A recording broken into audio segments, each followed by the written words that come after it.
মানুষ শব্দটা শুনলে ভুল ধারণা করে। এখন গুরু মানে আর পথ প্রদর্শক বা আধ্যাত্মিক শিক্ষক না। গুরু মানে এখন যে কেউ যার যা কিছু ভালো জানে সেই একটা গুরু। আসল অর্থ গায়েব। ঠিক একই ঘটনা মুক্তি শব্দের ক্ষেত্রে ঘটছে, তবে উল্টা ভাবে। কিভাবে? সমস্যাটা আসলে কোথায় দেখেন। মুক্তি এই শব্দটা সাধারণ শব্দ না। এই শব্দটা ভারতীয় ধর্ম দর্শনের সবচেয়ে পবিত্র, সবচেয়ে স্পর্শকাতর টার্ম। সবচেয়ে রিলিজিয়াস ফুলফিলমেন্ট হয় মুক্তির মধ্যে দিয়া। মুক্তি মানে কি? মুক্তি মানে মোক্ষ, নির্বাণ, পরম পরিত্রাণ, আত্মার শেষ গন্তব্য। এখন প্রশ্ন হইল, একটা রাজনৈতিক যুদ্ধকে কেন হঠাৎ এই আধ্যাত্মিক শব্দ দিয়ে ডাকতে হবে? কেন? কারণ এটা কোনো কাকতাল না, এটা চালাকি। সফট পাওয়ারের সবচেয়ে সূক্ষ্ম অস্ত্র হলো ভাষা। ভারত খুব বুদ্ধিমত্তার সাথে তাদের ধর্মীয় শব্দ ভান্ডারের সবচেয়ে পবিত্র শব্দটা, সবচেয়ে স্যাক্রেড শব্দটা আইনা আমাদের রাজনৈতিক সংগ্রামের সাথে এঁটে দিল। যেই মুহূর্তে বলা হলো স্বাধীনতা মানে মুক্তি, স্বাধীনতার যুদ্ধ হয়ে গেল মুক্তিযুদ্ধ। সেই মুহূর্তে আমাদের রাজনৈতিক বয়ানকে সরাসরি ভারতের ধর্মীয় ব্যাকরণের অধীনে পাঠানো হলো। এটাই সমস্যা। এটাই সেমেন্টিক করাপশন। এটা সেমেন্টিক করাপশন না, এটা সেমেন্টিক ক্যাপচার হয়ে গেছে। শব্দের অর্থ বদল না, শব্দ দিয়া জাতির পুরা রাজনৈতিক চেতনাকে বন্দী করে ফেলছে।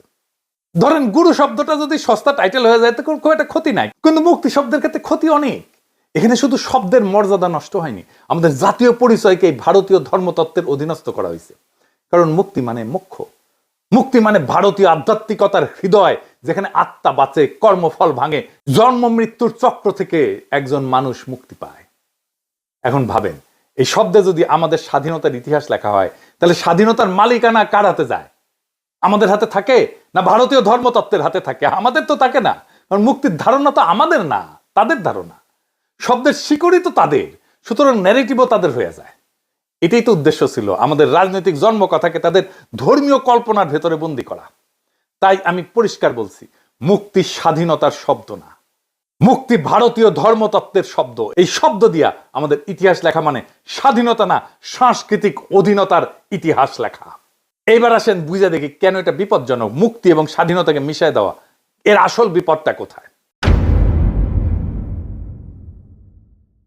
আগেই বলছি যে মুক্তি তো কোনো রাজনৈতিক শব্দ না, এটা মোক্ষ, নাজাদ, নির্বাণ, আধ্যাত্মিক পরিত্রাণ বোঝায়, একটা পূর্ণ ধর্মীয় ধারণা। এখন এই আধ্যাত্মিক শব্দকে যদি রাজনৈতিক স্বাধীনতার জায়গায় বসায় বলা হয় মুক্তিযুদ্ধ ছিল স্বাধীনতার যুদ্ধ, তাহলে কি হয়? হয় অত্যন্ত বিপজ্জনক একটা গুলায় যাওয়া। স্বাধীনতা মানে হইতেছে রাষ্ট্রের শৃঙ্খল ভাঙা, মুক্তি মানে আত্মার পরিত্রাণ।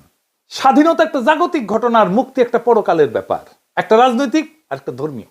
কিন্তু মুক্তিযুদ্ধ শব্দ চালু হওয়ার পর রাষ্ট্রীয় সংগ্রামে ঢুকে গেল